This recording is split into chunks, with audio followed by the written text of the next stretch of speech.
तो sample paper number 2 का first question से शुरू करेंगे डिस्कशन आपके साथ। क्वेश्चन नंबर 1 में पूछ रहा है the government can achieve its budget objective of reducing regional disparities by. सरकार जो है वो रीजनल डिस्पैरिटीज को रिड्यूस कर सकती है कैसे? A increasing monopoly control, b reducing debt trap, c promoting social welfare, या d providing subsidy for setting up industry in backward area. D, very good, क्योंकि बैकवर्ड एरिया में सब्सिडीज देने से, प्रमोट करने से पिछड़े इलाकों का थोड़ा सा फायदा होगा और यही रीजनल डिस्पैरिटी को दूर करने का सही तरीका है। सही, करेक्ट। जैसे क्षेत्रीय भेदभाव होता है कि डेवलपमेंट अर्बन एरिया में तो ज्यादा हो गया और किसी एरिया में हो ही नहीं पा रहा, तो सरकार वहां के डेवलपमेंट के लिए क्या लोगों को कहती है कि अगर आप पिछड़े एरिया में इंडस्ट्री लगाओगे तो हम आपको सब्सिडी दे देंगे। तो ये गवर्नमेंट की टैक्टिक्स हो गई रीजनल डिस्पैरिटी कम करने की। फिर question number 2, balance of payment does not include economic transaction between dash and rest of the world in a given period of time. तो हम बैलेंस ऑफ पेमेंट में कह रहे हैं हम इंक्लूड नहीं करते इकोनॉमिक ट्रांजैक्शंस। तो कौन सी इकोनॉमिक ट्रांजैक्शन हम इंक्लूड नहीं करते हैं? Diplomatic staff of foreign country in India, branches of foreign company in India, tourists, या ऑल ऑफ दीज। तो ऑल ऑफ दीज, क्योंकि ये भी ऑलरेडी इंडिया में है, ये भी ऑलरेडी इंडिया में है, और टूरिस्ट जो बाहर से घूमने आया है वो भी ऑलरेडी इंडिया में ही है। तो जब सब कुछ इंडिया में ही है तो हम इंडिया के अंदर अंदर की चीजें थोड़ी ना रिकॉर्ड करते हैं बीओपी में। बीओपी में तो हम इकोनॉमिक ट्रांजैक्शन जो विदेश में करी होती हैं वो रिकॉर्ड कर रहे होते हैं। उसके बाद question number 3, the reserve bank of India मतलब RBI is empowered to dash in the economy through its monetary policy. Simple, very good. तो मॉनेटरी पॉलिसी से आप सबको पता है कि आरबीआई का मेन उद्देश्य क्या होता है कि मनी सप्लाई को रेगुलेट करना। परफेक्ट। इसके बाद question number 4, identify which of the following is not an example of capital account transaction. इनमें से कैपिटल अकाउंट का ट्रांजैक्शन का क्या एग्जाम्पल नहीं है? Payments due as interest on loans, Indian party making investment in equity share, acquisition of immovable property outside India, या repayment of loans. सही, payment due as interest on loans, क्योंकि अगर आप अपने लोन पर कोई इंटरेस्ट पे कर रहे हो या इस तरह की कोई चीज है तो ये कोई कैपिटल अकाउंट ट्रांजैक्शन नहीं है ना। बाकी सब तो फिर भी प्रॉपर्टी, एसेट्स, लोन्स की बातें कर रहा है तो वो सब कैपिटल अकाउंट ट्रांजैक्शन होते हैं, है ना। उसके बाद क्वेश्चन नंबर 5 में आपको 2 स्टेटमेंट्स पढ़ने हैं और मुझे बताना है। तो पहले स्टेटमेंट में लिखा है introduction of money provided the basis for credit creation bye commercial banks. True, सही, क्योंकि मनी है तभी बैंक्स भी क्रेडिट क्रिएट कर पा रहे हैं। और स्टेटमेंट 2 में लिखा है money has encourage expenditure by people which result in more economic transactions and increase the credit creation capacity of a nation. कह रहे हैं मनी जो है उसने एनकरेज करा लोगों को ज्यादा खर्च करने के लिए, which results in economic transaction and increase the credit creation capacity of a nation. बताओ, फॉल्स। तो ऐसा थोड़ी ना है कि money has encourage expenditure by people, ये तो हमने कहीं नहीं पढ़ा, ना ही ऐसा कोई मनी के बारे में पॉइंट है। ऐसा कुछ भी नहीं है, ऐसा जरूरी नहीं, क्या पता सेविंग्स ज्यादा हो, आपको कैसे पता? वो तो आफ्टर इफेक्ट है। लेकिन money has encourage expenditure by people which results in more economic transaction, तो ऐसा तो कुछ नहीं है, हमने तो नहीं पढ़ रखा। तो क्रेडिट क्रिएशन कैपेसिटी मनी की वजह से तो बढ़ रही है, लेकिन ऐसा नहीं है कि मनी की वजह से लोगों ने खर्चा ज्यादा कर दिया, इस वजह से इकोनॉमिक ट्रांजैक्शन हो रही है और इस वजह से क्रेडिट क्रिएशन कैपेसिटी बढ़ रही है देश की, तो ऐसा कुछ भी नहीं है। और वैसे भी क्रेडिट क्रिएशन कैपेसिटी तो कमर्शियल बैंक की होती है, वो भी तो गड़बड़ है। उसके बाद question number 6, mister Shaktikanta Das, the governor of RBI, reduce the repo rate to 4.4% in the time of covid. तो आरबीआई ने रेपो रेट कम कर दिया, तो फ्रॉम द फॉलोइंग आपको सही ऑल्टरनेटिव बताना है which indicates the implication of above taken step. तो रेपो रेट कम करने से क्या होगा? इंक्रीज इन मनी सप्लाई, है ना, तो ये सबको पता ही है। वेरी गुड, ठीक है, सही। उसके बाद 7 और 8 आपका होमवर्क है। Question number 9, under current account of BOP dash are also included. BOP के करंट अकाउंट में कह रहा है क्या भी इंक्लूडेड होता है? Balance of trade. Very good. तो आपको याद ही होगा बैलेंस ऑफ पेमेंट का जो करंट अकाउंट होता है वो थोड़ा सा वाइडर कॉन्सेप्ट होता है, उसके अंदर बहुत सारी चीजें, गुड, सर्विस, यूनिलेटरल ट्रांसफर, ये सब आ जाते हैं। उसके बाद 10th, identify which of the following is an incorrect function of commercial bank. तो हालांकि ये क्वेश्चन एग्जाम के लिए रेलिवेंट नहीं है, बट फिर भी आप बता सकते हो।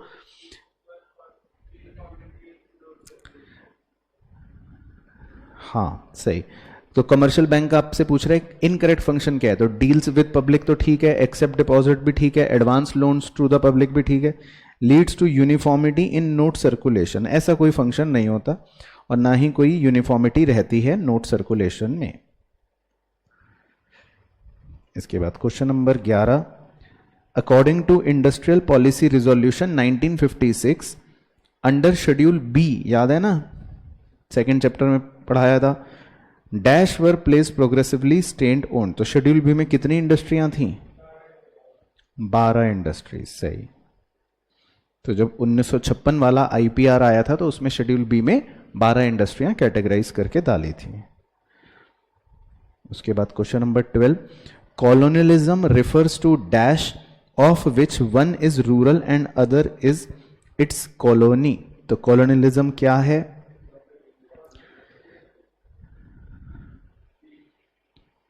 Economic relation between two countries बच्चे कह रहे हैं, या political and social relation between two countries, या progressive relation between two countries, या equal relation between two countries. C. तो बच्चों को ऐसा लगता है कि सी है, लेकिन वो गलत हो जाता है। कॉलोनियलिज्म में पॉलिटिकल और सोशल रिलेशंस होते हैं बिटवीन दो कंट्रीज के। हाँ, तो इसीलिए तो बी सही है। Economic relation as per definition नहीं है, इकोनॉमिकली एक्सप्लॉइट तो करना शुरू कर देते हैं, वो अलग की बात है। इसके बाद क्वेश्चन नंबर 13 सिंपल है, dash is one in which means of production owned, controlled and operated by private sector. सही, कैपिटलिस्ट इकोनॉमी, क्योंकि कैपिटलिस्ट इकोनॉमी के अंदर ही सारा रोल जो होता है वो किसका होता है? प्राइवेट सेक्टर का होता है। उसके बाद क्वेश्चन नंबर 14 आपका होमवर्क हो गया। क्वेश्चन नंबर 15, तो दो स्टेटमेंट्स आपको दे रखे हैं, आपको बताना है true false. India has a fair international worthiness and credibility which makes its favourable outsourcing destination. True, ठीक है। दूसरा स्टेटमेंट है, MNCs get various types of lucrative offers from Indian government like tax holiday, low tax rate etcetera. True, मतलब कि बहुत सी MNC कंपनियों को सरकार भी ल्यूक्रेटिव ऑफर देती है, कहती है कि हम आपको टैक्स हॉलीडे देंगे, मतलब 5 साल तक टैक्स नहीं देना, और टैक्स देना भी होगा तो लो टैक्स रेट पर देना होगा एटसेट्रा। तो ये बात भी ट्रू ही है। उसके बाद क्वेश्चन नंबर 16, ये भी सिंपल है, dash refers to high yielding varieties of seeds which raised agriculture yield per acre to incredible Heights. सही, तो एग्जैक्ट टर्म हमने पढ़ रखा है, इन्हें बोलते थे मिरेकल सीड्स, है ना भाई, चमत्कार। उसके बाद 17 में आपको बताना है कि कौन सा पेयर सही है ना, A1, B2, C3, D4 में से कौन सा पेयर आपको सही लग रहा है। सरप्लस इन BOP का मतलब है when accommodating receipts are more than accommodating payments. तो क्या ये बात सही है? गलत है, क्योंकि एकोमोडेटिंग नाम की कोई रिसिप्ट या एकोमोडेटिंग नाम की कोई पेमेंट बीओपी में नहीं होती। हाँ, एकोमोडेटिंग रिसिप्ट पेमेंट्स तो बिलो द लाइन आइटम होते हैं, उनसे तो सरप्लस बीओपी का बल्कि दूर करा जाता है। बी में लिखा है deficit in BOP when autonomous payments are less than, ये रिसिप्ट्स है sorry, when autonomous receipts are less than autonomous payments. True, बिल्कुल सही। ऑटोनॉमस वाले रिसिप्ट्स जब कम होते हैं और ऑटोनॉमस वाली पेमेंट्स जब ज्यादा होती हैं तब उसको बीओपी का डेफिसिट कहा जाता है, एकोमोडेटिंग नहीं। एकोमोडेटिंग तो बल्कि बिलो द लाइन होते हैं ना। तो ये कॉम्बो जो है बी वाला, ये सही कॉम्बो दे रखा है हमें। सी और डी भी अगर पढ़ोगे तो गलती होगा, तो मैं पढ़ नहीं रहा। उसके बाद जी क्वेश्चन नंबर 18 में लिखा है डैश इज ए प्रोसेस, ये एग्जैक्ट पढ़ाया था आपको, that involves assembling, storage, processing, transportation, packaging, grading, distribution different agricultural commodities across the country. Very good, तो ये तो एग्जैक्ट परिभाषा है एग्रीकल्चरल मार्केटिंग की, ठीक है। उसके बाद नेक्स्ट है question number 19। In 2021 annual budget, the government of India allocated 46.73 crore to sports department for construction of facilities, new stadium, etc. तो आपको बताना है कि भाई ये A, B, C, D में से क्या है। तो सरकार ने नया स्टेडियम कंस्ट्रक्ट करवाया, तो इसका मतलब सरकार का खर्चा हो गया और एसेट क्रिएट हो गया। तो कौन सा हो गया? कैपिटल नेचर एक्सपेंडिचर, ठीक है ना, क्योंकि इससे एसेट क्रिएट हो रहा है। इसके बाद जी question number 20, dash is not a reason for poverty in India. क्या इसमें पॉवर्टी का कारण नहीं है? ठीक है, तो राइज इन प्राइसेस तो है, हाई इन एम्प्लॉयमेंट भी है, प्रिमिटिव मेथड्स ऑफ प्रोडक्शन भी है, डिफ्लेशन नहीं हो सकता क्योंकि डिफ्लेशन तो बल्कि उल्टा हो गया इन्फ्लेशन का। तो ऐसा कोई भी पॉवर्टी का कारण नहीं है। इसके बाद 21, थोड़ा सा मैथमेटिक्स करनी है, तैयार हो जाओ। In a hypothetical economy money supply is 1000 crore, there is no other currency circulating in the economy other than bank deposits, providing the value of money multiplier 4। Money multiplier जो है वो 4 टाइम्स है। तो find the initial deposits in the bank. तो आपको initial deposit निकालना है कि बैंक के पास इनिशियल डिपॉजिट कितना आया होगा। वैसे तो बहुत सिंपल है। तो मनी सप्लाई जो है वो 1000 करोड़ हमको दे रखा है, ठीक है। तो इसका मतलब हमारे पास टोटल पैसा जो है वो 1000 करोड़ है, ठीक है, 1000 करोड़। और हमें मनी मल्टीप्लायर दे रखा है 4 टाइम्स, मतलब हमारा पैसा 4 गुना मल्टीप्लाई हो गया होगा। तो ये पूछ रहा है बताओ शुरू में कितना डिपॉजिट करा होगा आपने? 250, सही। तो आप बड़ी इजीली क्रॉस चेक भी कर सकते हो। 250 को आप 4 बार मल्टीप्लाई करोगे अगर, तो मतलब 4 से मल्टीप्लाई करोगे अगर, तो 1000 करोड़ हो जाएगा। तो इसका मतलब इनिशियल डिपॉजिट बैंक में 250 करोड़ रुपए के रहे होंगे 250 करोड़ के, जो 4 बार मल्टीप्लाई होकर 1000 बन गए। उसके बाद है जी 22,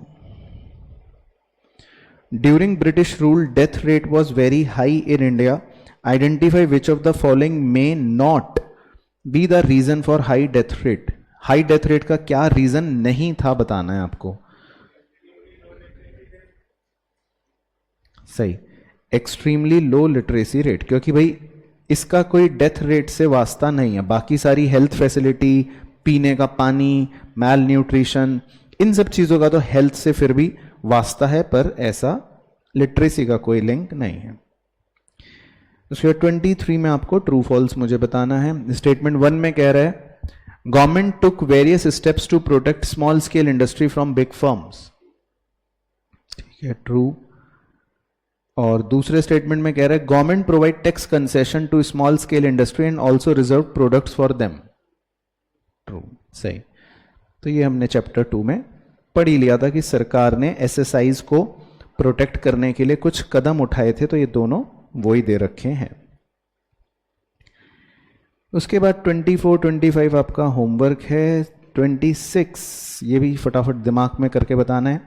suppose an economy the total money created through initial deposits of 200 crore is 800 crore.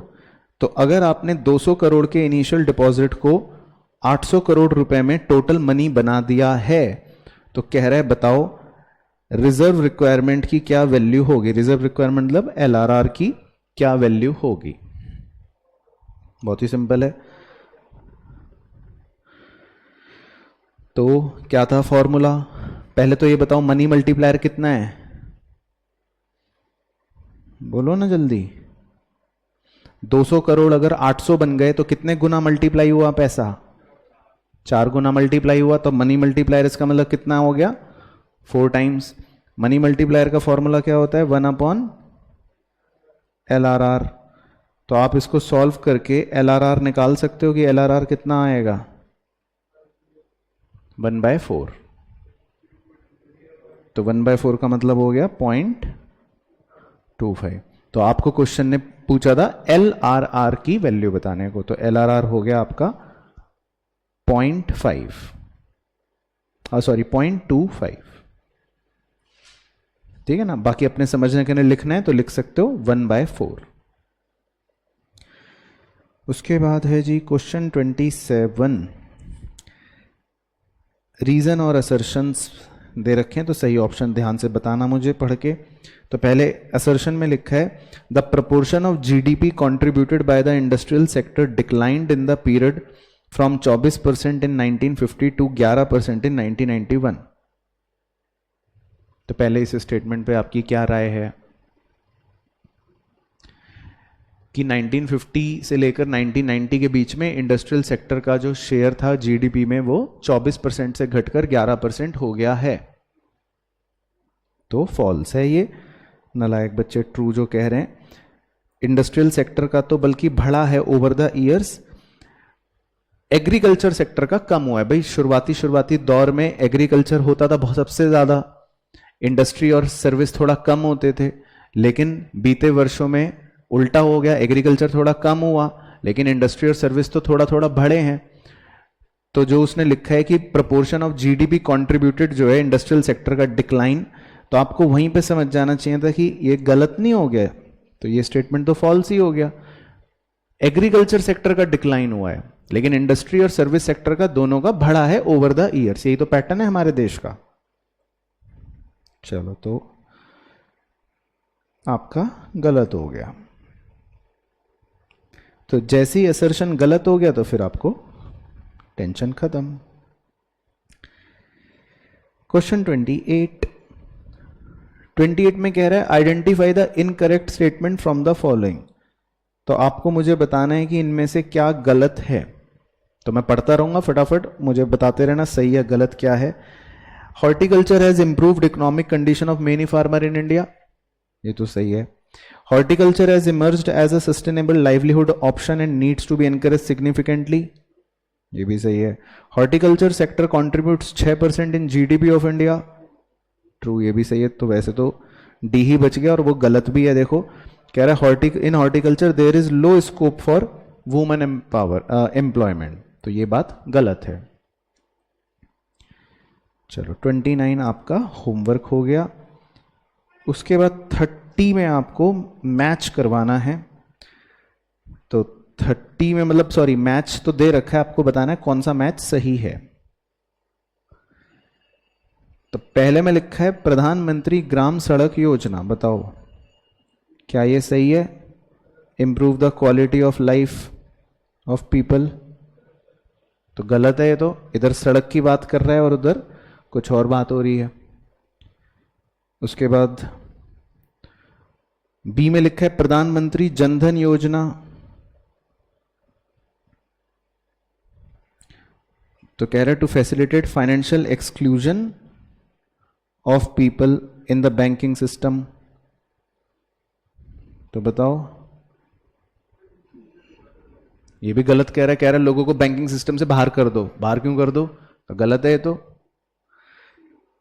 फिर Valmiki Ambedkar Awas Yojana, to ameliorate the condition of urban slum dwellers and facilitate the construction and upgradation of dwelling units। तो ये क्या है? सही, ठीक है ना। तो ये कॉम्बिनेशन जो है ये सही है। बाकी मनरेगा पढ़ोगे तो वो भी आपको पता है गलत दे रखा है। 100 डेज की उसमें गारंटेड एम्प्लॉयमेंट थी, तो है ना। तो डी ऑप्शन कॉम्बो भी गलत ही है वैसे। तो सही पता चल गया, इसका मतलब सी कॉम्बो सही है। इसके बाद 31 जो है वो देखते हैं क्या कह रहा है। Percentage of population below poverty line. तो ये कुछ डायग्राम है कि भाई कितने प्रतिशत लोग पॉवर्टी लाइन के नीचे रहते हैं। तो जो इसमें थोड़ा हल्का शेड है वो है रूरल एरिया का, जो थोड़ा सा मीडियम शेड है वो है अर्बन एरिया का, और जो बिल्कुल ही डार्क शेड है वो ओवरऑल हो गया, ठीक है ना। तो जो आपको वहां पे चित्र दिख रहा है अपनी किताब में, तो हल्का शेड है रूरल का, मीडियम शेड है अर्बन का, और डार्क शेड है टोटल का, ठीक है। तो डायग्राम तो देख लेंगे हम। तो 10-10 साल या 5-5 साल के गैप के हिसाब से इसने कुछ कुछ फिगर्स दे रखी हैं, ठीक है, 2000 तक। अब क्या क्वेश्चन है वो पढ़ लेते हैं, फिर आपसे पूछेंगे। क्वेश्चन कह रहा है, on the basis of the given bar diagram the number of urban poor in India are always comparatively less than urban rural poor. कह रहा है कि देखो बार डायग्राम में देखने से पता चल रहा है कि अर्बन एरियाज के जो पुअर हैं उनकी संख्या रूरल एरियाज के पुअर से कम है, ठीक है। तो वो तो खुद ही उसने बता दिया बिकॉज। तो आपको कारण बताने हैं क्यों। Rural area lack technological development, हाँ। Poor infrastructure in rural area, हाँ। और कंपैरेटिव लेस एम्प्लॉयमेंट अपॉर्चुनिटी, वो भी, ठीक है। तो बस सिंपल हो गया आपको। तो इसका मतलब सारे ही कारणों की वजह से ये है।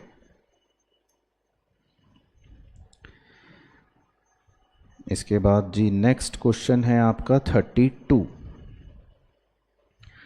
32 में भी आपको ओवर द लास्ट 50 ईयर्स, मतलब 51, 81, 91, 2001 कुछ अलग अलग पैरामीटर्स दे रखे हैं। Real per capita income, death rate, mortality rate, life expectancy, ये वो, लिटरेसी रेट, ठीक है।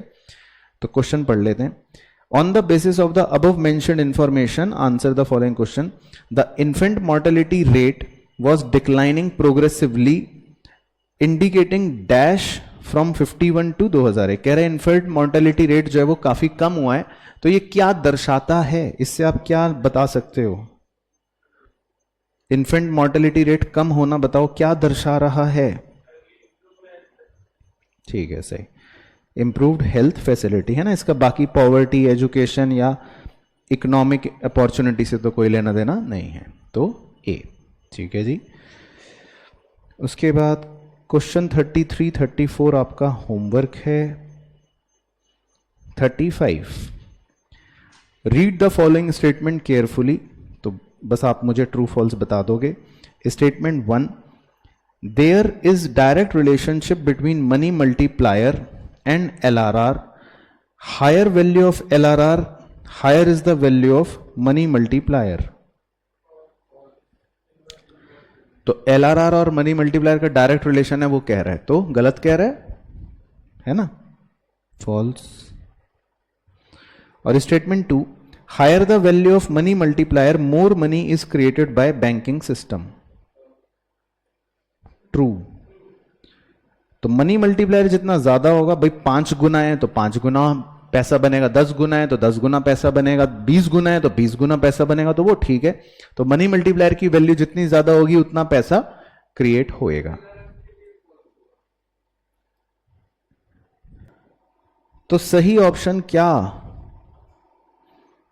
1 इज फॉल्स और 2 इज ट्रू। तो सही ऑप्शन हो गया डी। तो पहला स्टेटमेंट तो गलत था लेकिन दूसरा स्टेटमेंट सही था। उसके बाद जी क्वेश्चन नंबर 36 बढ़िया क्वेश्चन है। Arrange the following event in the correct chronological order. तो आपको सही क्रोनोलॉजिकल ऑर्डर में बताना है कि पहले क्या हुआ, फिर क्या हुआ, फिर क्या हुआ, फिर क्या हुआ। कैसे पता चला आपको? सबसे पहले बैटल ऑफ प्लासी, फिर उसके बाद रेलवेज का इंट्रोडक्शन, फिर ऑफिशियल सेंसस, और टिस्को का सेटअप तो काफी लेट 19s में हुआ था। सही, बिल्कुल। तो ए ऑप्शन परफेक्ट। इसके बाद 37, 38 आपके होमवर्क हैं। 39, तो 39 में आपको असर्शन और साथ में रीजन ध्यान से पढ़ना है। असर्शन में लिखा है NABARD is the institutional source of credit which is regarded as apex bank working for rural credit. True, very good। तो हमने पढ़ा भी है ये रूरल डेवलपमेंट चैप्टर के अंदर। और इसका रीजन कह रहा है because NABARD provides financial assistance to the non-farm sector to promote integrated rural development and prosperity of backward rural areas. True, ठीक है। तो ये NABARD का फंक्शन भी हमने पढ़ रखा है। सही, ट्रू। तो सही ऑप्शन क्या हो गया? नालायक बच्चे, दोनों फैक्ट्स हैं, तो उसका कोई रीजन थोड़ी ना है वो। तो सही ऑप्शन होएगा बी। उसके बाद जी क्वेश्चन नंबर 40, तो ध्यान से पढ़ना, मुझे ध्यान से बताना। फिर 40 में लिखा है असर्शन में diversification involves a shift from food grains to cash crops with aim to promote shift from subsistence farming to commercial farming. Diversification कह रहा है इन्वॉल्व होता है फूड ग्रेन्स का shift to cash crops with the aim to promote subsistence farming to commercial farming. तो जब आप food grains से थोड़ा शिफ्ट होते हो कैश क्रॉप्स पर, तो इसका मतलब एक तरह से क्या आप सब्सिस्टेंस फार्मिंग से कमर्शियल फार्मिंग पर शिफ्ट हो रहे हो? तो यस का मतलब क्या हुआ? ट्रू। फिर कह रहे हैं reason diversification of crop production involves a shift from single cropping system to multi cropping system. Diversification of crop में याद है आपको, एक डाइवर्सिफिकेशन ये भी होता है कि आप खाली एक क्रॉप बनाने की बजाय 5-7 क्रॉप बनाओ, मल्टी क्रॉपिंग करो। तो क्या ये बात सही है? ट्रू। तो सही ऑप्शन क्या हो गया? बी। Very good. तो सही ऑप्शन हो गया बी। ठीक है। इसके बाद 41 आपका होमवर्क है। 42, choose the correct alternative relating to the adverse living standard of Indians during British rule. तो मतलब यहां से शुरू हो रही है कहानी की। सबसे पहले पॉवर्टी है, पॉवर्टी की वजह से लोगों की परचेजिंग पावर क्या होती है? कम होती है। तो फिर उस वजह से कुछ होगा जिसकी वजह से फिर इन्वेस्टमेंट कम होती है, फिर उसकी वजह से कुछ होगा जिसकी वजह से फिर इनकम कम होती है और वापस पॉवर्टी हो जाती है। तो पहले ए में कौन सा सही फिट होगा वो हमें पहले ऑप्शंस में से देखना है। तो लेस परचेजिंग पावर की वजह से क्या होगा? लेस डिमांड होगी। Very good. तो वैसे तो अब आपको आंसर भी पता लग गया, बट फिर भी पूरा चेक करना पढ़ लेते हैं। तो लेस परचेजिंग पावर की वजह से कह रहे हैं लेस डिमांड होगी। ठीक है, लोग कम खरीदना चाहेंगे। जब डिमांड कम होगी तो प्रोड्यूसर्स की तरफ से इन्वेस्टमेंट भी कम होगी। तो इन्वेस्टमेंट कम होगी तो बी में कौन सा ऑप्शन फिट बैठ रहा है? फिर लेस प्रोडक्शन। तो फिर प्रोडक्शन भी क्या होगी? कम होगी, है ना, क्योंकि इन्वेस्टमेंट कम है, प्रोड्यूसर पैसे कम निवेश कर रहा है, तो प्रोडक्शन भी कम होगी। प्रोडक्शन कम होगी तो लोगों की इनकम कम होगी, तो पॉवर्टी वापस हो जाएगी। तो ये वाला जो ब्लैंक फिल हुआ ये परफेक्ट हुआ। तो बी ऑप्शन को आप सही आंसर लगा सकते हो। फिर इसके बाद जी ये छोड़ दो। 43, next 43, Mrs Ramesh, director of Om higher education institute, providing higher education in India at reasonable fees, It has 600 branches across all over India, which is great step towards increasing literacy rate of higher education. It exhibits the right step in the direction of human capital formation. Spot which of the following does not directly contribute to the process of HCF by Mrs. Ramesh.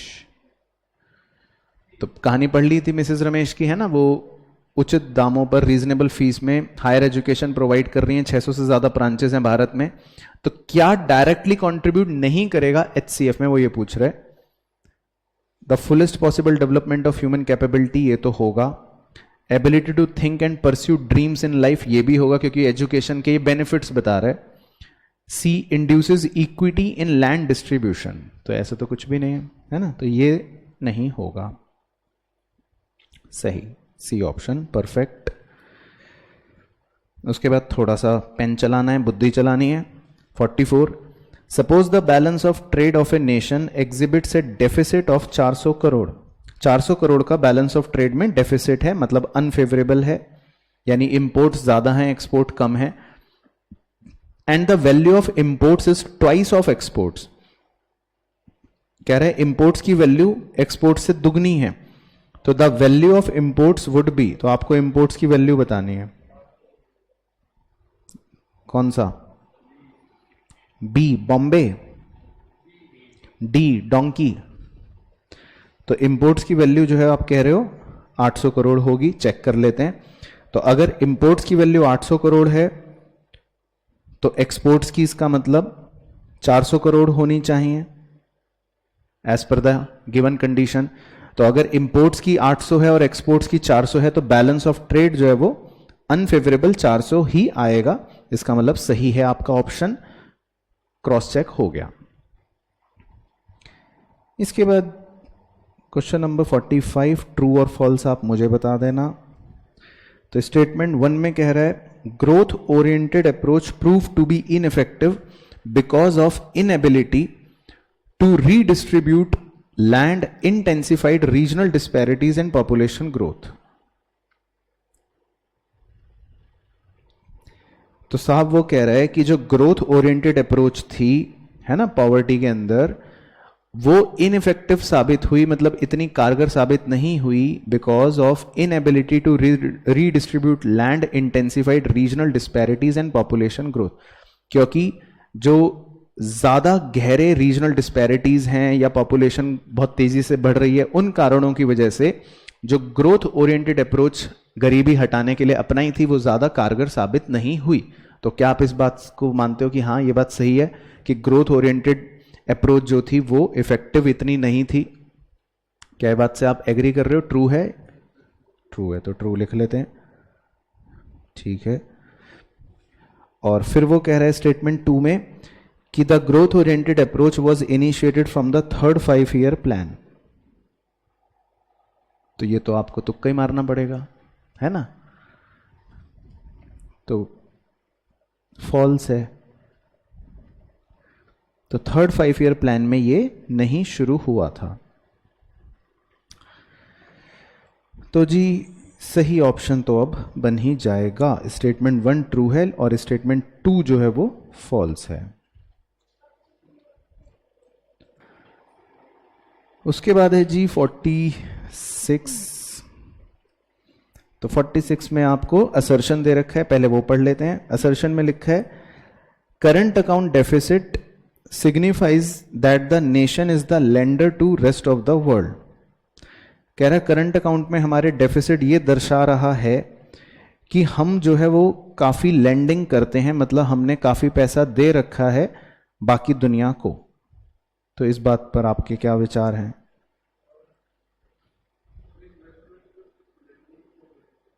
हाँ जी, अच्छा current account में deficit आता क्यों है? जब current account मतलब वो ऊपर वाला, जब जिसमें मान लो इंपोर्ट ज्यादा कर रखे हो आपने, सर्विसेज का इंपोर्ट ज्यादा कर रखा हो, है ना, तो फिर आपका करंट अकाउंट में डेफिसिट आएगा। लेकिन बोरोइंग्स हो या लेंडिंग्स हो वो तो कैपिटल अकाउंट का पार्ट्स होते हैं। तो ये स्टेटमेंट ही फॉल्स हो गया कह रहा है करंट अकाउंट का डेफिसिट ये दिखा रहा है कि हमने लेंडिंग ज्यादा कर रखी है, जबकि ये बात तो गलत है। करंट अकाउंट का डेफिसिट तो ये दिखा रहा है कि आपने इंपोर्ट शायद ज्यादा कर रखे हैं या सर्विसेज का इंपोर्ट ज्यादा कर रखा है, लेंडिंग तो उसमें आ ही नहीं सकती। तो मजे आ गए आपके। तो डी। उसके बाद है जी क्वेश्चन नंबर 47। ये सिंपल है, इसमें आपको आइडेंटिफाई करना है इनकरेक्ट स्टेटमेंट की क्या गलत है। तो during colonial rule India became importer of primary products and exporter of finished consumer goods. तो इंडिया जो है वो कह रहा है प्राइमरी प्रोडक्ट्स का इंपोर्टर बन गया था और फिनिश्ड गुड्स का एक्सपोर्टर बन गया था। तो यही बात गलत हो गई है ना। तो बस यही आंसर हो गया, क्योंकि उल्टा था। हम इंपोर्टर फिनिश्ड गुड्स के बन गए थे और एक्सपोर्टर प्राइमरी प्रोडक्ट्स के बन गए थे। उसके बाद जी 48। तो 48 में आपको मैच करना है, तो आप मुझे ही बता देना, मैच कर लेंगे। फिजिकल कैपिटल को किससे मैच करें? फिजिकल कैपिटल कौन सी होती है? जिसको आप देख सकते हो और जो एक जगह से दूसरी जगह ट्रांसफर हो जाती है। ह्यूमन कैपिटल, ह्यूमन कैपिटल होती है इंटेंजिबल और जो एक जगह से दूसरी जगह थोड़ा कम इजीली ट्रांसफरेबल होती है। On the job training, increase in skill and efficiency. और माइग्रेशन से क्या होता है? ब्रेन ड्रेन, तो ये पता ही है हम। तो ऐसा कौन सा ऑप्शन है जिसमें ए जो है वो 1 से, बी जो है वो 2 से, सी जो है वो 3 से और डी जो है वो 4 से मैच हो? तो सी ऑप्शन में ये मैच हो रहा है। चलो ठीक है, बढ़िया। उसके बाद 49 से 54 बेसिकली जो है वो एक पूरी कहानी पर बेस्ड है। कहानी जो है वो गवर्नमेंट बजट के कुछ फिगर्स से रिलेटेड है। तो थोड़ा सा इसको ध्यान से समझा देता हूं पहले आपको, बहुत ध्यान से सुनना। पहले कॉलम में आपको 2016-17 के फिगर्स दे रखे हैं, यानी कि ये एक पर्टिकुलर साल के फिगर्स हैं। और अगले कॉलम में 2017-18 के फिगर्स दे रखे हैं, यानी कि एक अगले फ्यूचर ईयर के एस्टिमेट्स के फिगर्स हैं। पहला आइटम लिखा है रेवेन्यू रिसिप्ट्स। तो रेवेन्यू रिसिप्ट्स का मतलब आपको याद है ना, RR। तो रेवेन्यू रिसिप्ट्स जो हैं वो आपको याद है, एक अपने आप में सरकार के मेन हेडिंग के कंपोनेंट्स होते हैं, जिसमें दो तरह के रेवेन्यू रिसिप्ट्स होते हैं सरकार के, एक टैक्स रेवेन्यू और एक नॉन टैक्स रेवेन्यू। तो अब आप उसके नीचे अगर देखोगे तो उसने इसको 2 और 3 की तरह मत रीड करो, इसको समझ लो। RR के दो कंपोनेंट्स क्या हो गए? एक टैक्स रेवेन्यू और एक नॉन टैक्स रेवेन्यू। तो ये जो अगली दो फिगर्स हैं 11 लाख समथिंग और ये 2 लाख समथिंग, ये दोनों ही जुड़कर बेसिकली क्या बन रही हैं? RR बन रही हैं। तो ऐसे रीड करना है आपको, थोड़ा सा कॉन्सेप्चुअली समझ आ रहा है? अच्छा, फिर अगली हेडिंग क्या होती है? अगला मेन हेड क्या होता है? कैपिटल रिसिप्ट्स, है ना। कैपिटल रिसिप्ट्स क्या सिखाए थे, कौन से होते हैं? या तो जिनसे सरकार की लायबिलिटी बढ़े या एसेट्स में घटोतरी हो। तो कैपिटल रिसिप्ट्स के अंदर के उसने 3 पॉइंट्स दे रखे हैं। रिकवरी ऑफ लोन्स, एसेट कम हो रहा है। अदर रिसिप्ट्स, लायबिलिटी बढ़ रही है। और तीसरा तो सबसे इंपॉर्टेंट है, बोरिंग्स, लायबिलिटी बढ़ रही है। तो ये तीनों जो हैं बेसिकली, ये तीनों समझ गए ना, मिलके क्या बन रहे हैं? कैपिटल रिसिप्ट बन रहे हैं। तो रीड करना आ रहा है आपको गवर्नमेंट बजट, है ना। तो ये कैपिटल रिसिप्ट के कंपोनेंट्स तीनों बन रहे हैं। और फिर देखो 1 और 4 को कह रहा है जोड़ दें अगर हम, तो 1 और 4 बेसिकली क्या है? रेवेन्यू रिसिप्ट और कैपिटल रिसिप्ट। तो उन दोनों को जोड़ने से क्या मिलता है? Total receipt. तो ये फिगर जो है बेसिकली टोटल रिसिप्ट्स सिग्निफाई हो रही है। क्लियर हो रहा है? रीड करना आ गया। फिर उसके बाद उसने टोटल एक्सपेंडिचर दिया है 10 + 13। तो पहले 10 देख लेते हैं, फिर 13 देख लेते हैं। तो टोटल एक्सपेंडिचर बेसिकली क्या होता है? 10 में लिखा है ऑन रेवेन्यू अकाउंट। इसका मतलब कह रहा है रेवेन्यू के अकाउंट के खर्चे। तो इसका मतलब ये आपको RE यानी रेवेन्यू एक्सपेंडिचर दे रखे हैं। क्लियर हो रहा है पॉइंट? अब रेवेन्यू एक्सपेंडिचर के मैंने कुछ एग्जांपल्स आपको करवाए थे, क्या क्या होते थे। आपने कोई इंटरेस्ट पे कर दिया, आपने किसी को कोई ग्रांट दे दी, तो ये दोनों जो हैं, ये रेवेन्यू एक्सपेंडिचर के पात्र हैं। अब ध्यान रखना, ये इंक्लूड कर रहे हैं सिर्फ, ये टोटल नहीं है, इसके अलावा भी बहुत हो सकते हैं रेवेन्यू एक्सपेंडिचर, लेकिन ये दोनों फिगर ऑलरेडी रेवेन्यू एक्सपेंडिचर के अंदर के ही पार्ट्स हैं। ठीक है, रीड करना आ रहा है, समझ में आ रहा है। इसी तरह फिर वो लिख रहे हैं ऑन कैपिटल अकाउंट, इसका मतलब ये क्या है, कैपिटल एक्सपेंडिचर, ये हमारे मोटे खर्चे हैं, कैपिटल एक्सपेंडिचर। तो रेवेन्यू एक्सपेंडिचर और कैपिटल एक्सपेंडिचर को अगर आप ऐड करोगे, यानी ये बादल और ये बादल, इन दोनों बादलों को ऐड करोगे तो क्या आएगा, टोटल एक्सपेंडिचर। समझ गए फिगर्स का पहले खेल, पूरा गवर्नमेंट बजट का कंपोनेंट वाइज स्ट्रक्चर। तो जैसे मैं एक दो क्वेश्चन आपके साथ डिस्कस करके खुद ही दिखा देता हूं। अब 49 में वो कह रहे हैं the value of revenue expenditure has dash crore between 2016-17 and 17-18। तो आपको वो पहले रेवेन्यू एक्सपेंडिचर की फिगर के बारे में पूछ रहा है, तो मैं आपको RE पर ले जाता हूं। रेवेन्यू एक्सपेंडिचर ये नंबर 10 पर जो आपको दिख रहा है, अब इसकी फिगर 2017 में कितनी दे रखी है, 16,90,584 दिख रहा है बादल, और 2018 में कितनी दिख रही है, मैं बादल बना रहा हूं 18,36,934। तो दोनों में कितना परिवर्तन हुआ, या मैं पूछूं दोनों में कितना, इसमें कितना राइज हुआ, तो वो क्वेश्चन आपसे पूछ रहा है। तो एक बार इन दोनों का डिफरेंस निकालो कि कितना राइज हुआ, तो दोनों का डिफरेंस निकालो। 16,90,584 और वो बढ़कर हो गया 18,36,934।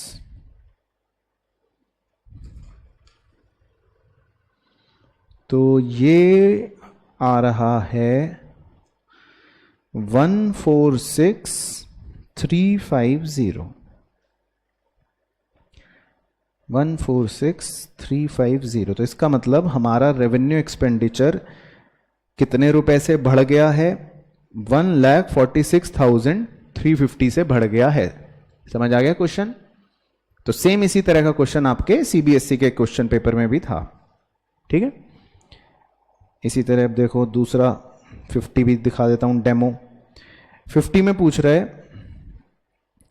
The percentage change in tax revenue, कह रहे टैक्स रेवेन्यू में कितने प्रतिशत का परिवर्तन हुआ है 2016-17 और 17-18 में, टेकिंग 2016-17 एज बेस। तो मैं अब आपको टेबल में टैक्स रेवेन्यू की फिगर्स पे लेके जाता हूं, ठीक है, बड़े ध्यान से देखना। तो टैक्स रेवेन्यू सेकंड नंबर वाली फिगर पहले कितनी थी, 11,01,372, ये थी पुरानी फिगर, राइट। और अब नई फिगर कितनी हो गई, 12,27,014 रुपए, ये हो गई नई फिगर। तो क्या आप ये निकाल सकते हो कि कितने प्रतिशत परिवर्तन हुआ है, किसी को निकालना आता है कि कितने प्रतिशत इसमें बढ़ोतरी हुई है, कैसे निकालेंगे, हाँ, नया माइनस पुराना अपॉन पुराना इंटू 100। तो नया है 1227014, पुराना है 1101372 डिवाइडेड बाय पुराना इंटू 100। तो डिफरेंस कितना आएगा, सर ये तो आपको करना पड़ेगा, हमें क्या पता। 1,25,642 ऐसा बच्चे कह रहे हैं, डिवाइडेड बाय ये इंटू 100। तो ये आएगा अप्रोक्सीमेटली 15% से थोड़ा ज़्यादा, तो 15.5% के आसपास। ठीक है ना, वो तो निकल जाएगा, बट मेन कहानी क्लियर हो गई कि क्या क्वेश्चन पूछ रहा है। तो वो पूछ रहा था कि टैक्स रेवेन्यू में आपका कितने प्रतिशत का परिवर्तन हुआ है ना। तो सही ऑप्शन बन गया ऑप्शन ए। क्लियर। अब इसी तरह 51 बताओ, ये सिंपल है। कह रहे identify which of the following is an example of non tax revenue. कह रहे इनमें से नॉन टैक्स रेवेन्यू का एक उदाहरण पहचानना है आपको। प्रॉपर्टी टैक्स, ये तो टैक्स हो गया, ये तो टैक्स रेवेन्यू है। उसी के नीचे लिखा है कस्टम्स। कस्टम्स भी कस्टम ड्यूटी है, मतलब ये भी एक टैक्स ही हो गया, ये भी टैक्स रेवेन्यू है। उसके बाद सोशल सिक्योरिटी कंट्रीब्यूशन, ये तो साहब रेवेन्यू है ही नहीं, ये तो वैसी ही कैपिटल रिसिप्ट है। तो इसका मतलब क्या बचा, मिसलीनियस रिसिप्ट। भाई सरकार को कोई इधर उधर से मान लो एसचीट मिल गई या कोई स्पेशल असेसमेंट वाला पैसा मिल गया, उसी को आप कह सकते हो कि वो एक नॉन टैक्स रेवेन्यू है ना। बाकी तो ए सी डी वैसे ही एलिमिनेट हो गए। उसके बाद 52 identify the correct formula of fiscal deficit. Fiscal deficit का फॉर्मूला आपको लिखवा रखा है, जल्दी से आइडेंटिफाई करो कौन सा सही है। ए में लिखा है total expenditure minus revenue receipt, ये तो गलत हो गया। बी में लिखा है fiscal deficit is equal to total expenditure minus total receipt excluding borrowings होता था, तो ये भी गलत हो गया। सी में लिखा है fiscal deficit is equal to primary deficit plus interest payments होता था, तो ये भी गलत हो गया। तो वैसे तो एलिमिनेशन मेथड से डी ही बचा, और वैसे आपको याद भी होना चाहिए, उसका फॉर्मूला लिखवा रखा है revenue deficit plus capital expenditure minus non debt creating capital receipt. इसके बाद 53 में असर्शन रीजन पढ़ के सही ऑप्शन बताने का जल्दी से। स्टेटमेंट 1, अच्छा सॉरी, स्टेटमेंट्स पढ़ के ट्रू फॉल्स बताने का है। स्टेटमेंट 1 में कह रहा है fiscal deficit for the year 2017-18 is more than fiscal deficit of 16-17। तो ये तो हमको टेबल में चेक करना पड़ेगा कि कह रहे 2017-18 का फिस्कल डेफिसिट ज्यादा था 2016-17 से। तो टेबल पे चलते हैं। अब फिस्कल डेफिसिट चेक करने के लिए मैं एक काम करूं, सीधा बोरोइंग्स देख लूं, है ना, शॉर्टकट तरीका। बोरोइंग्स देख लेंगे तो पता लग जाएगा फिस्कल डेफिसिट क्या था। तो 2000 पहले मतलब 16 में था 535 और अगले साल 2017 में है 546, तो इसका मतलब बढ़ गया है। तो उसने क्या पूछा, उसने पूछा स्टेटमेंट 1 में कि 2017 में फिस्कल डेफिसिट ज्यादा है 2016-17 में, तो इसका मतलब ये स्टेटमेंट ट्रू कह रहा है। ठीक है, टेबल से पता चल गया। फिर दूसरी statement, grants in aid for creation of capital assets increase from 2016 to 2018, तो वो भी आप टेबल में देख लो, वो भी ट्रू ही होगा वैसे तो। ग्रांट्स इन एड जो 12वें नंबर पर लिखा है, पहले थी 165, बाद में हो गई 195, तो वो भी इंक्रीज हो गई। तो सिंपल क्वेश्चन ट्रू, तो आपको सही आंसर पता चल गया। ठीक है, क्लियर। इसके बाद question 54, the value of revenue deficit for the year 2017-18। अब रेवेन्यू डेफिसिट की मुझे फॉर्मूला बताओ क्या होती है। Very good, revenue expenditure minus revenue receipt.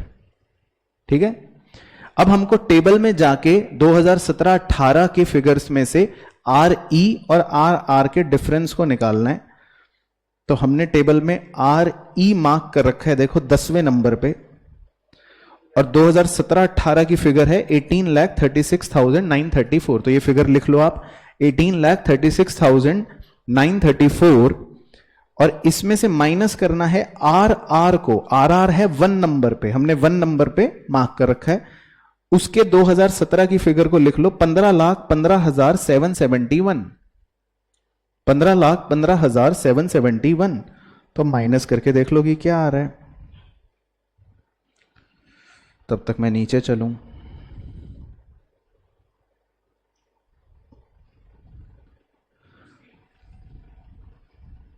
तो कितना आ रहा है माइनस करके, 3, 2, 1163, हाँ तो ठीक है, वो 11 है, 321163 है ना, 3 लाख समथिंग का कुछ डिफरेंस है, तो 321163 यही है, ठीक है, तो 321163। तो समझ आ गया कैसे सॉल्व करना है। तो बस ये था बेसिकली आपका गवर्नमेंट बजट का क्वेश्चन। उसके बाद जो लास्ट क्वेश्चन होगा वो आपका एक केस बेस्ड क्वेश्चन होगा। तो केस बेस्ड में आपको एक कहानी दे रखी होगी, कहानी आपको पढ़ने की आवश्यकता नहीं है क्योंकि आप होशियार बच्चे हो। तो सीधा मैं आपसे क्वेश्चन पूछ लेता हूं। तो 56 में बस आपको स्टेटमेंट पढ़ना है और फिर मुझे बताना है कि वो सही है या नहीं। स्टेटमेंट 1 में लिखा है, to overcome the BOP crisis the rupee was devalued against foreign currency. तो क्या हमने अपने रूपी को डीवैल्यू करा था, मनमोहन सिंह जी ने डीवैल्यू करा था 1991 में बीओपी क्राइसिस से बचने के लिए? बोलो, फॉल्स, ट्रू। दूसरा statement, devaluation was done to increase the inflow of foreign exchange with the aim of making exports more competitive. बोलो फॉल्स, ट्रू। तो ये तो करा ही था 1991 में जो इकोनॉमिक रिफॉर्म्स थे उसमें। अगर आपको याद हो तो मनमोहन सिंह जो फाइनेंस मिनिस्टर थे उन्होंने हमारी करेंसी को डीवैल्यू ही करा था और यही मोटिव था कि हमारे एक्सपोर्ट जो है वो बढ़ जाएं और थोड़ा सा फॉरेन एक्सचेंज का इनफ्लो भी इंक्रीज हो जाए। उसके बाद 57 में आपको मुझे बताना है असर्शन और रीजन। तो असर्शन में लिखा है, in 1991 economic crisis worsened the condition of poorer section in India. तो क्या आप इस बात से सहमत हो? ट्रू। उस समय के हालात ऐसे थे कि पुअर की कंडीशन और ज्यादा खराब हो गई थी, because Indians experienced a double digit inflation which hurts the poorer section of our society. True कह रहे, क्योंकि उस समय हमारा इन्फ्लेशन डबल डिजिट तक पहुंच चुका था, यानी महंगाई बहुत ज्यादा हो गई थी, जिससे गरीबों को और ज्यादा परेशानी हुई। तो इस बार सही है, इसका मतलब option A is the correct answer. तो अगर आप दोनों को जोड़ के पढ़ोगे तो परफेक्ट आंसर मैच हो जाएगा। इसके बाद 58 में आपको बताना है कि आइडेंटिफाई द इनकरेक्ट स्टेटमेंट। आपको यह बताना है कि कौन सा स्टेटमेंट गलत है। The new industrial policy relaxed the provisions in MRTP act. तो 1991 में जो इंडस्ट्रियल पॉलिसियां आई थी उसमें MRTP की रिस्ट्रिक्शंस को कम कर दिया था, रिलैक्सेशन दी थी। तो ये तो स्टेटमेंट सही हो गया। बी में लिखा है, after financial sector reforms foreign institutional investors such as merchant banker mutual funds were now allowed to invest in Indian markets. ये भी ट्रू है, ये भी हुआ था। The new economic policy abolished industrial licensing for all project except for a short list. Licensing हटा दी थी, तो ये भी सही है। तो वैसे तो डी ही बचा, लेकिन पढ़ लो गलत ही होगा। Under industrial sector reforms there were substantive reduction in the role of private sector. तो यही गलत है, जबकि इंडस्ट्रियल सेक्टर रिफॉर्म में तो प्राइवेट सेक्टर के रोल को बढ़ाया था और ये कह रहा है कि कम करा था, तो ये बात ही गलत हो गई। तो इसने पूछा था क्या गलत है, तो डी ऑप्शन गलत हो गया। उसके बाद जी 59 पढ़ लेते हैं, इसमें आप ट्रू फॉल्स बता दो बस। स्टेटमेंट 1 में लिखा है, balance of payment situation came to the verge of collapse in 1991 mainly because of the current account deficits which were mainly financed by borrowing from abroad. तो क्या आप इस बात से सहमत हो कि बीओपी के सिचुएशंस 1991 में बहुत ही ज्यादा खराब हो गए थे और करंट अकाउंट का डेफिसिट जो है वो भी हम पूरा का पूरा बोरोइंग से ही फाइनेंस करवा पा रहे थे। तो ये बात बिल्कुल ट्रू है और ये ऊपर पैराग्राफ में भी दे रखी है। फिर statement 2, in 1991 Manmohan Singh as finance minister abolish the licence Raj, source of slow economic growth and corruption in the Indian economy. तो क्या लाइसेंस राज को एबॉलिश कर दिया गया था 1991 में?